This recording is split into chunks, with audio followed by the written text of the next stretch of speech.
Hi, Flosstube. My name is Becca, and I am SamBrie Stitches here on Flosstube and other social media platforms. And this is another special edition of Interview with a Flosstuber. I am very excited to be here with Robin, who is Bird Eye Stitches on YouTube and also on Instagram.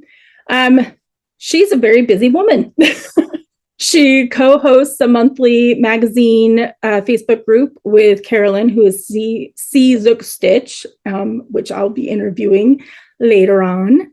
She also participates in 25/7 Stitching, which is Melanie Watkins' social stitching group.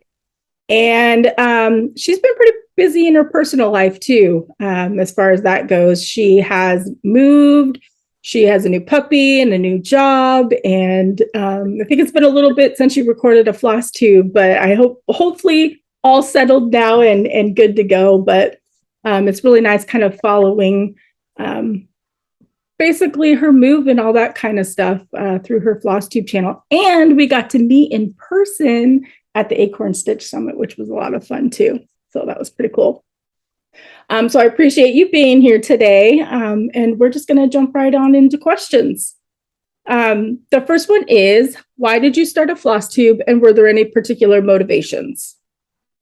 So I started a floss tube because I'll say back in the day, it was just a couple of years ago, but I used to really spend a lot of my downtime watching floss tube whenever I was stitching. So that's kind of how I stitched every night, was just watching other floss tubers and seeing all of the projects they were doing and all of the motivation that they got.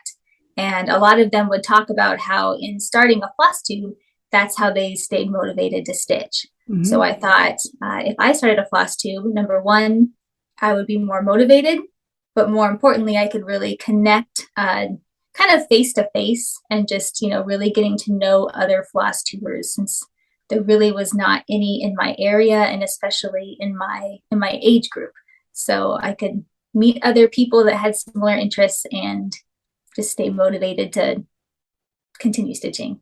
Yep, that does make sense. I find myself, now that I'm doing a little bit of designing, I'm finding myself needing to stitch other things too, so that I have the content for the channel. So I get that the motivation is definitely there, so that you have the content and the community too. So that does help quite a bit. Yeah. So how did you come up with your channel name? That's a pretty cool name. So thank you. I love the name Bird's Eye Stitches, but funny story, I've actually had 2 floss tube channels. So I had one just before Bird's Eye Stitches came about, and that one was called Thimble and Twine Stitches, something along those lines. I had 2 owl finches, and one was named Thimble and one was named Twine. Cool. And so I just thought that's perfect for this floss tube channel. I was recording under that name for a little bit of time, and I kind of took a step back and stopped recording. And my personality is such where it was really hard for me to jump back into that old floss tube name. I really wanted kind of a clean start when I came back in. And my daughter, she helped me choose a new name, and she was like, well, your name is Robin and you love birds, and Robin is a bird. And she thought of the eye of the needle, right? So she said, okay, how about bird's eye, like the eye of the needle, and it's stitches. And it kind of just rolled off the tongue a little bit, Bird's Eye Stitches, and came to life. And there it was. That's pretty clever.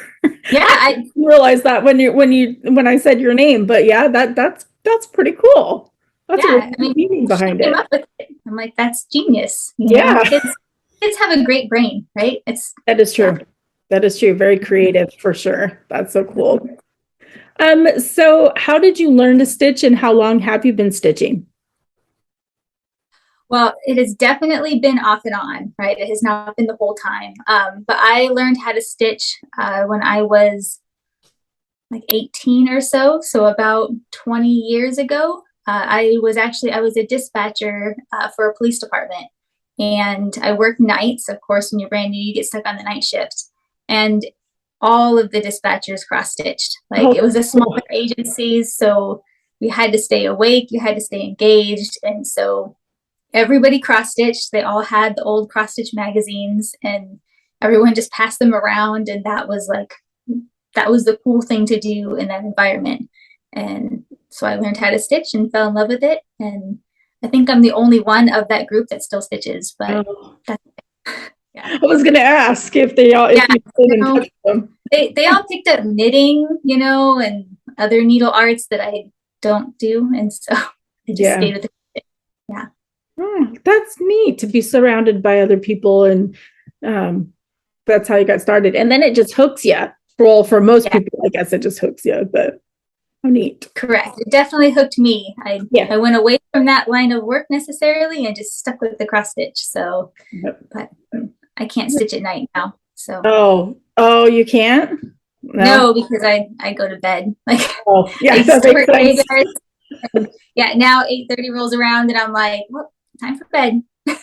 Yep, I hear you. That's when the sweatpants and I get my PJs and relax. But yeah. So what's your favorite project that you've stitched so far? Oh gosh. I'm gonna go with one that has been finished. So that was probably, if I wrote it down so I wouldn't forget, the Berries and Robins by Madame Chantilly. I love that piece, not only because it has beautiful birds, right, but also because the piece is like birds and then it says home next to it. And so when I picked that piece up, I really envisioned stitching that for whatever my future home was going to be. I was kind of starting it in a time where it was like, I knew I was going to be transitioning from one place to another. I didn't know where that was going to be, but I just knew something was in the future. And so being able to stitch that and choose the colors and just really see it come to life, that's definitely been my favorite so far. Madame Chantilly patterns are just beautiful, period. That I have a couple of them and love them. Did you get it hung up yet in your new home? Not yet. It is finished. In fact, I actually just unpacked it probably day before yesterday. It came out of a tub. I'm like behind me, it's still, you can see a little bit of clutter here, but I've been pulling out all of the stuff from all the different boxes everything went into and kind of reorganizing it, right? And I came across it, and so I have it out. I just need to go and I'll probably get it professionally framed just because of the meaning that it has. Yeah. So, yeah. That makes sense. Find a perfect spot in your new craft room or something. Yeah. I have the spot. I just need the frame. So hopefully in the next week, to be honest, now that I found it, I'm like, I know it's here. I have a whole box of finishes. So that always happens because we've moved several times throughout the years. And it's so funny how you're like, I know I have something, and you have to go dig through all the boxes or wait till you get unpacked and it's in the last spot that you would have thought it would be in. Been there. That's exactly where it was. I'm like, I know it wasn't in it. It was in this tiny little like paper box that I would have never thought I would have packed stuff into, but that's what I did. So at least we found it. That's all that matters. Yes, the framer is ready to drop off. I think it's next week. So excited. Nice. That'll be exciting to see for sure. So what do you enjoy most about stitching? Well, it gives me a place to focus my thoughts. My brain is always going all over the place, right? Like with work and life, and my brain's always thinking all the time. Yeah. So when I'm stitching, I can really just focus on what I'm doing and kind of, it's almost like it lets me be more grateful, right? Because I can just focus on here's what it is, and I can see my piece, and I can quiet down everything else. Oh. And then in the end, like it gives me something that's finished, which is always nice. Yep, that you can put up and decorate with. Yeah. Yes. And it allows me to organize constantly because I like to plan and I like to organize. And as soon as I get it set, then I can always change it around. Yeah. And I have something to do. Yeah. Nice. I know stitching is I like to say it's centering. Like everything just comes to a stop because you have to pay attention to the chart. You have to count it out, because we all know what happens if you miscount and you're, in this other section, it's a nightmare. So yeah, it helps you focus and just get through it. That's what I love about stitching. I love that so much. Yeah, it's the best. Yeah. So we're going to get out of Stitchy talk a little bit and learn a little bit more about you. So what's your favorite genre of book or movie? Oh, so I used to be a big reader. Way back in the day when I worked overnights at a children's hospital, like I think I read 100. I read 100 books in a year because I was basically paid to stay awake, right? So I could be awake. But now I very rarely read, maybe one day. So I'll probably go movies. Movies, I like a good old romantic comedy, something that I don't have to think a whole lot about. I just like to fall in love with the characters and just laugh a little bit. Anything that makes me feel and laugh like that, that is by far my favorite. Yeah, I'm similar in that aspect because I like to stitch when I have something, playing in the background. So I don't really want to get myself invested in like a deep movie plot or something like that while I'm stitching. Yeah. So love the comedy, stuff like that. Yeah. Oh, and reality TV when I'm stitching is the best. Like the British baking shows or any of those types of shows where you don't have to, like you said, really focus, but you can always look up and see something. Yeah, that's the best for stitching by far. Yeah, most definitely. So do you have a fictional place you'd most like to go to? So my daughter was almost named Lorelai. She wasn't, but I am a huge, huge Gilmore Girls fan. It is probably the only show that I've watched more. Like, I don't really ever watch a show more than once. Once I know how it ends, I have a hard time. But I watch Gilmore Girls like every year. So I go with Stars Hollow because it's just the place it would be nice if it did exist, right? Like those characters and that location. Yep. How great would that be? Yeah. To be able to just like a small town feel where everybody knows your name. You go to Luke's Diner and kind of just like, they already know your order, that kind of stuff. Love it. Love it. I think it does exist somewhere, but yeah, maybe not that quirky, but that's okay. Yeah, I was gonna say, I'm sure there's a lot of small towns out there, where everybody knows their name, but I don't know, there's something with that storyline of just, I don't know. I love it. I'm a big fan too. So that's cool that you said that. It's awesome. I love it. Yeah. So if you could choose to do anything for a day, what would it be? Oh gosh. So if this may not sound super exciting, but when I have a free day, like my favorite thing is to go into, it may not be the stitch room, right? But go into a room and I like to organize. Like I like to see what I have. I literally take things apart and I put it back together. Wow. It's like it brings me peace and calm. I don't know. So that anytime I have a truly free day, I always try to do something like that. And then after that, I will usually try to either like if I can just go and walk around or hike or just go outside, something where I can just me and like watching birds or anything where I can not focus on any other people and just have a day. I love family and friends, but if it's a true free day, it's like give me organization and give me nature and I'm happy. That's all I need. That actually, I'm not a big organization person at all, but the nature part, that I would love. Yeah, for sure. Mm-hmm. As long as I don't get lost, I have to know where I am. Yes. GPS location works great. Yes, it semi-ruined me, but also I need it. Yeah. Yeah. I definitely need it for sure. It's funny because not even out in nature, but just driving, even though I know where I'm going, I'll still put the GPS on because I rely on that to tell me like traffic and if I have to detour and all this other stuff. So I really heavily rely on GPS. 100%. Yes, same exact way. Like if all you need is one thing to be shut down, you go this way and then it's like, right. I get all turned around, have no idea what I'm doing. How did I live before I had a phone? Like, I don't know. But, yep. I was actually just thinking that today, which was funny. On my way to pick up my daughter, there was like traffic and I'm like, oh my gosh. Right. So, yep, GPS is awesome. Yeah. My daughter thinks I'm crazy when I'm like, we had maps or we had MapQuest, right? Yeah. You printed it out and she was like, what? Yeah.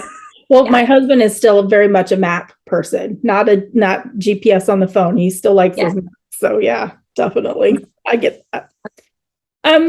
So do you have any other hobbies besides cross stitch? Well, I mean, I used to. I hopefully I'll find some again. I used to be really big into yoga. Like I used to do that pretty often. Hiking, I still like to hike when I have the time. But for the most part, it's really just cross stitch, and I do like to work out a little bit. I would like to be a runner, maybe one day, but I work at it.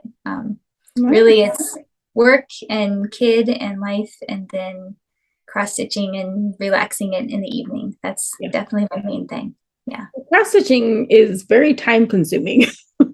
Yes. It's funny because, I bring it with me everywhere, but I'll bring it and stitch on my work breaks. And, people will be like, oh, can you stitch me like this? Or they're like a Star Wars fan or something like that. And I'm like, you don't realize how long stitching takes.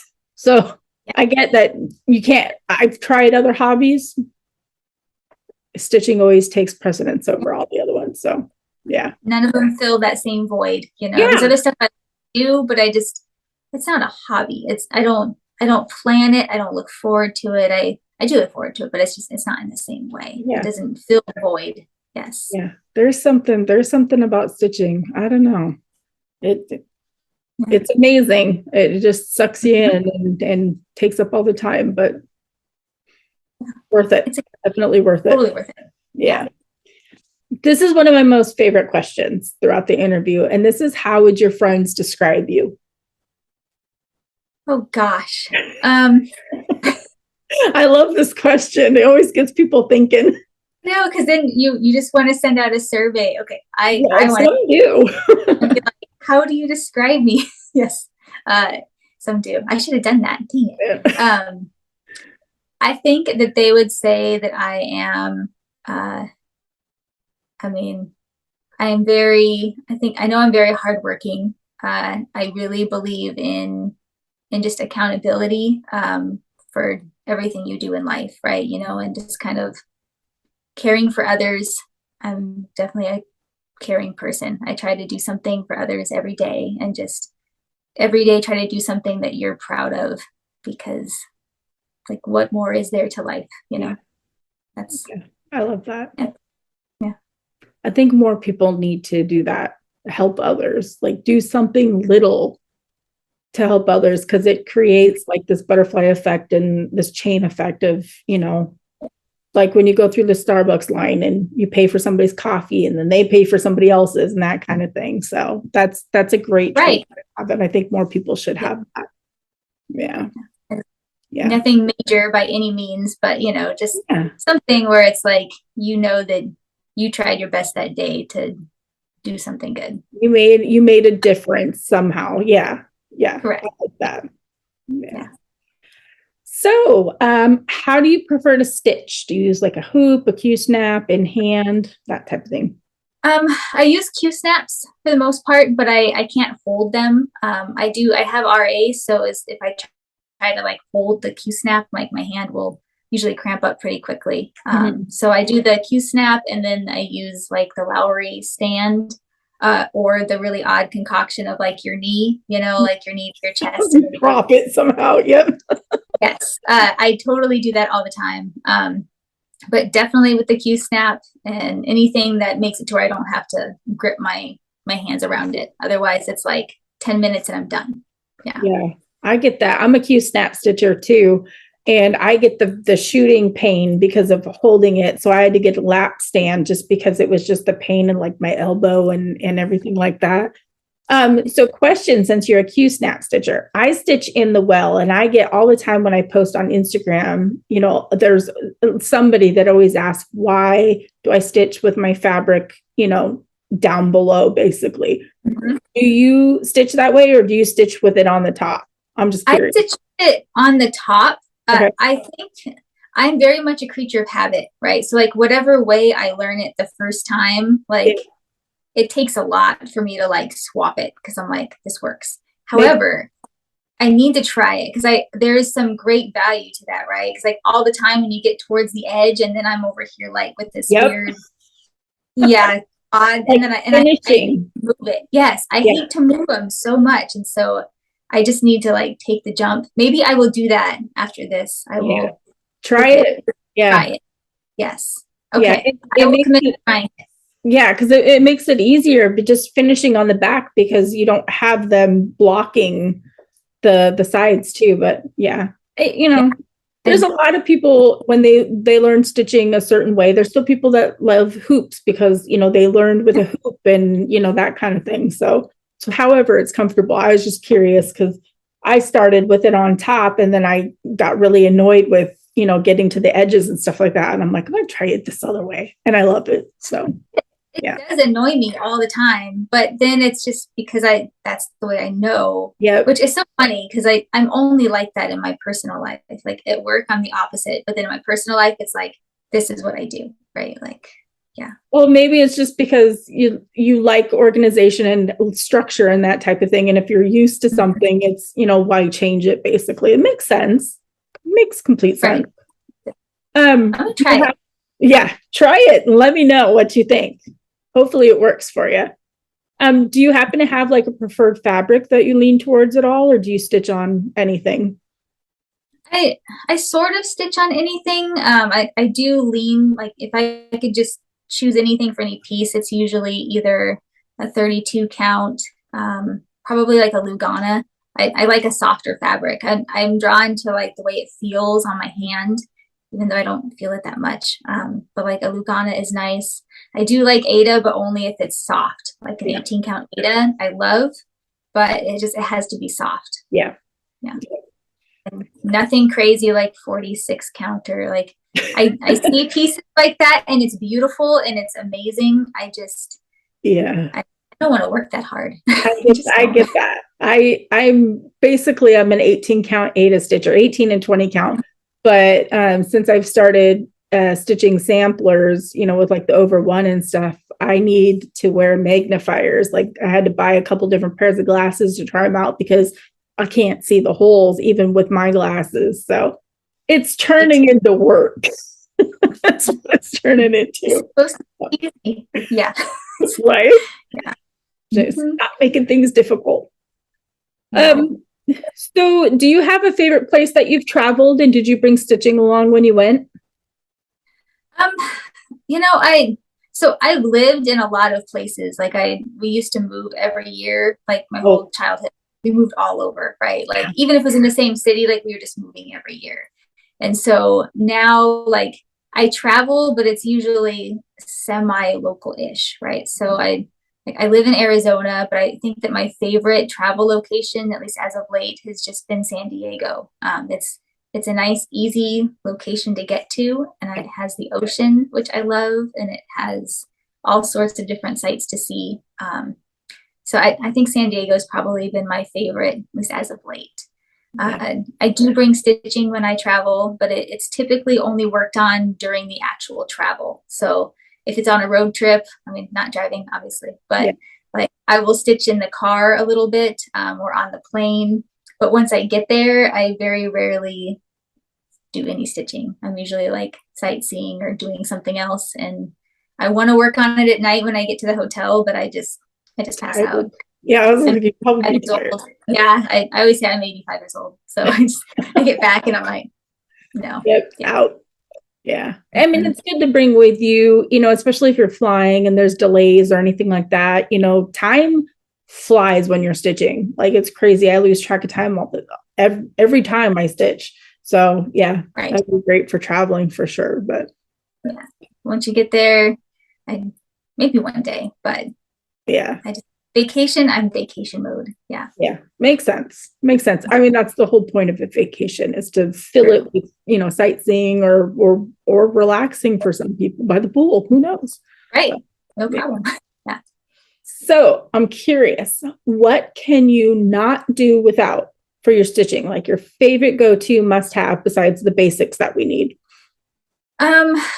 Well, I mean, there is the Lowry stand. That was a huge purchase for me and something that I use like every night when I'm at home, right? Because it's a little bit bulky, but it allows me to stitch in the evenings and not have to worry about holding stuff up. So that's probably my favorite. But I learned a word just the other day. accoutrements or something. Yep. Accoutrements, yes. I thought that word was made up. I thought they were just pulling my chain, but it does sound like it's. But I was like, is that a real word? Just seeing it spelled out, I'm like, the heck is that? Yeah. But it's like all the little doodads, right? And I think that as much joy as I have in actually stitching, I like the bags and the little like foo-foo, things you can put your floss on and all of the little like extras. Like that makes it extra special. If I'm kitting up a project and I have little things I can add to it to, I don't know, make it all match or something like that. Like I get just as excited about that as I do about the actual stitching. I've learned that about stitchers, the needle minders, the project bags, the floss bling, the floss cards, and everything, and like to have it matching. And yeah. It's a thing. We definitely like our accessories and that kind of stuff too. So there's a pretty good market out there of all that goodies. There is. It's so funny because like in real life, like I don't really wear jewelry. I don't any of that stuff. But then I go to do a project and I'm like, oh, look at this pretty floss drop. Like jewelry.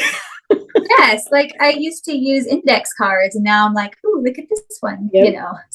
Yep. I totally get it. It's just so funny because I mean knitters have accessories too. Like they have their needles and they have like the counter, I don't need the marker things and stuff like that.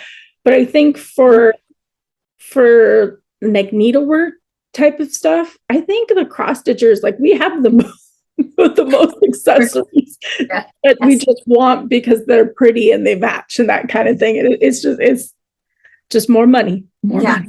I totally agree. Now, luckily, like it's easy for me to justify to myself because it's usually like $6, $3. Like they're not a whole lot individually, right? But then it adds up, obviously. But when you just go to I can go to Starbucks or get this, but I don't know. That's a good point. Like coffee is what, $6, $7, something like that. Yeah, you can get a couple needle minders, that kind of thing. That's a good way to look at it.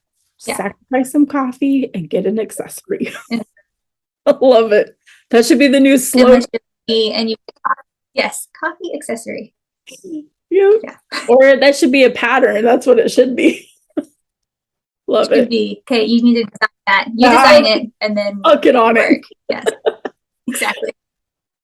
So I love this question because I'm always curious on how, various stitchers, their minds work. How do you decide on what you're going to work on next for projects? Well, I mean, I've alluded to the fact that I like a plan and I like planning everything, right? But you mentioned before, I do have the magazine monthly challenge. And so, I run that with Carolyn Zook with CZook. And so I always have that, right? So I always have like, here is our theme and here is our acrostic. And I try to make that kind of front and center. But I plan my stitching based on like the next month. So like I look at what projects can I stitch and put some time into to fulfill the challenges. And then I try to, once I start a piece to kind of keep it out so I can somehow incorporate it to maybe get something finished. I don't love starting pieces, but I do love starting pieces, if that makes sense. So like I like the idea of starting something new, but it's a lot of work to get it started. And so I like to try to like do my planning based on here's my theme and my acrostic and what will fit into it. And then if it happens to actually go to like something that can be finished soon, then I try to put more preference into that. Nice. Okay. I get that. I don't like the kitting up part of getting something ready, but the starting part is not so bad, but I'm just more of I want to get to the end. I want to get to the end of the finished product.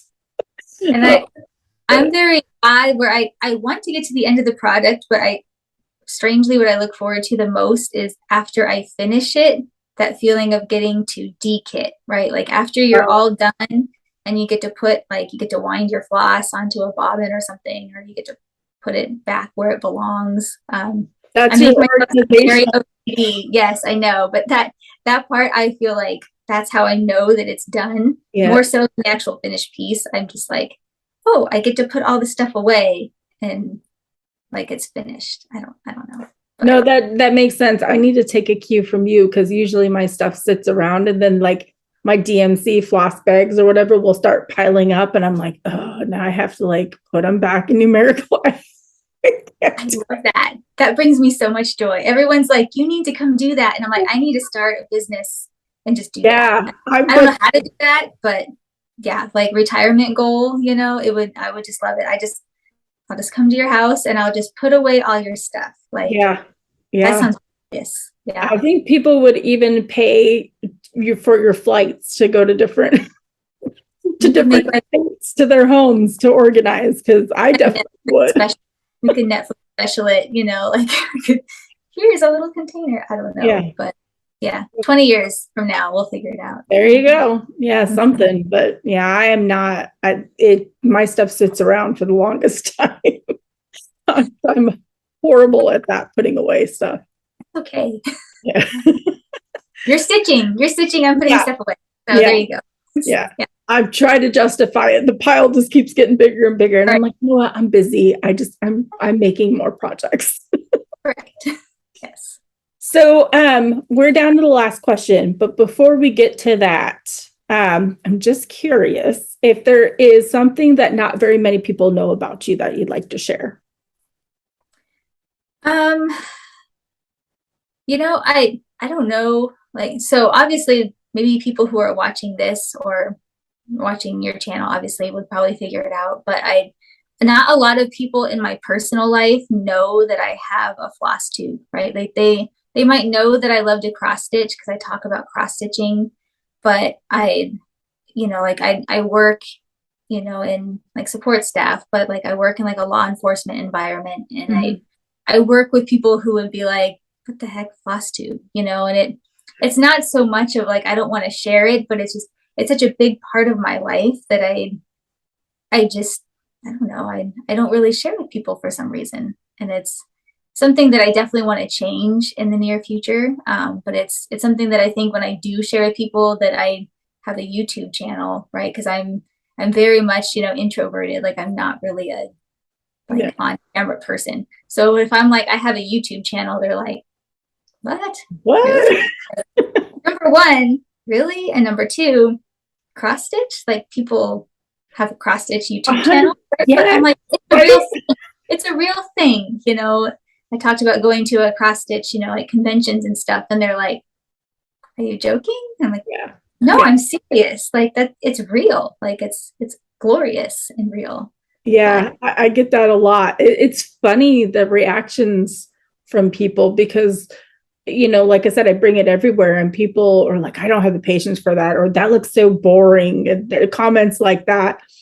And then I want to tell them, you know, I tell them, I said, there's a whole like community dedicated to cross stitching on YouTube, right. You know, and that kind of thing. It's crazy, the reactions from people. Like, why would you want to sit and watch somebody talk about their stitching? Because I love it.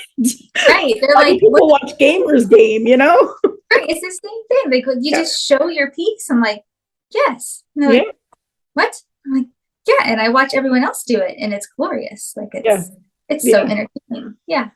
That does make sense.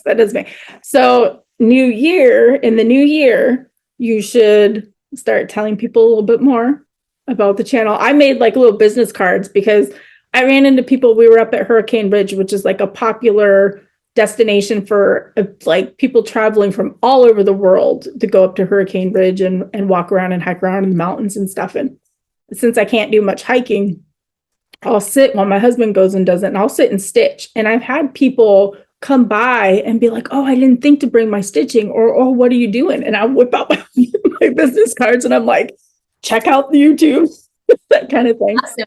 Yeah. More people to come to our community, the better. No, I totally agree. I just in going to that Pacific Northwest Summit, you know, when people were handing out their business cards and, you know, different things, I was like, I never occurred to me. I'm like, number one, I got to figure out like, what does my business card look like? Right. Yeah. And then I need to make some. New Year's is actually my favorite holiday. It's like a new year, all that stuff. Fresh start, yeah.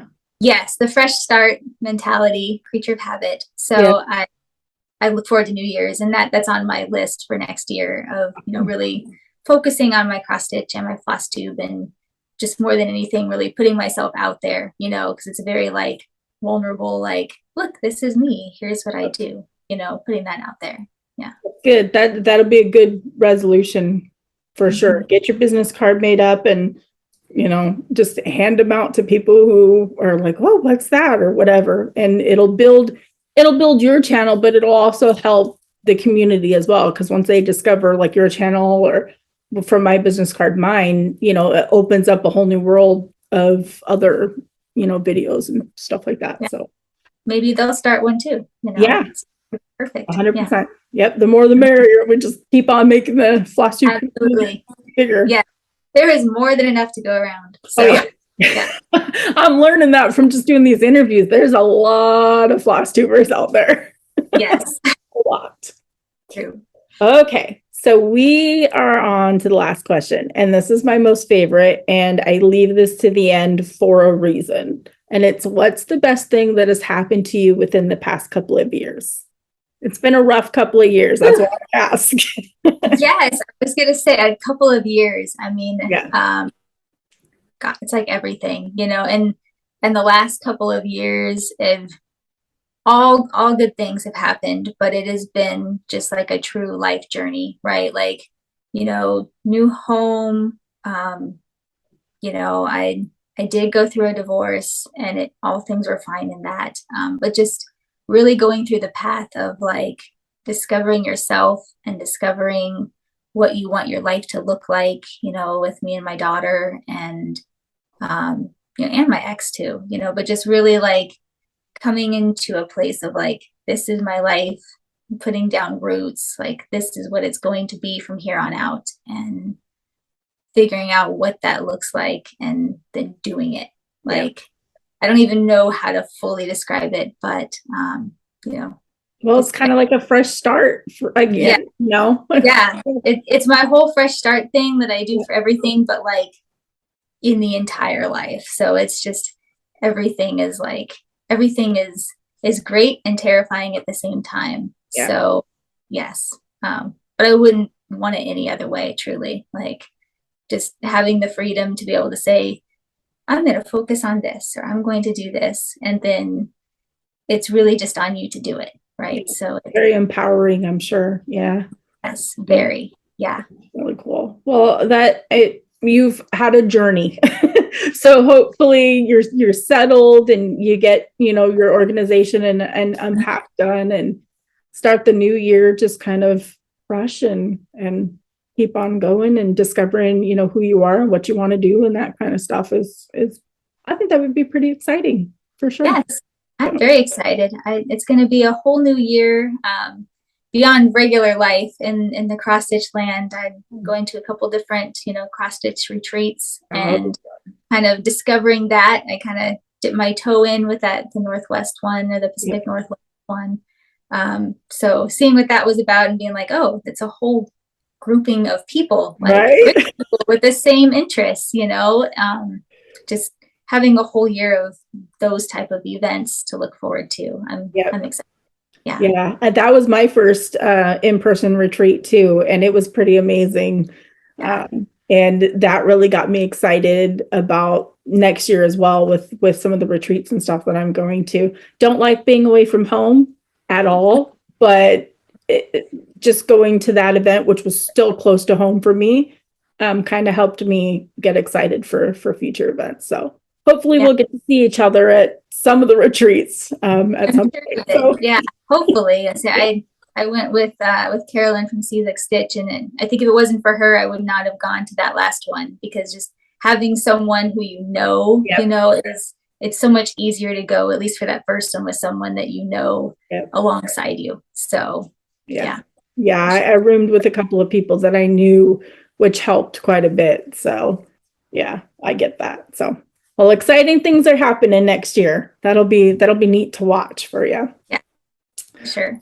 Well, thank you so much. I know we've kind of, rescheduled and moved times around and all that kind of stuff. So thank you so much for, being able to sit down and chat with me. And It was really enjoyable, and just want to say bye to everybody on Flosstube.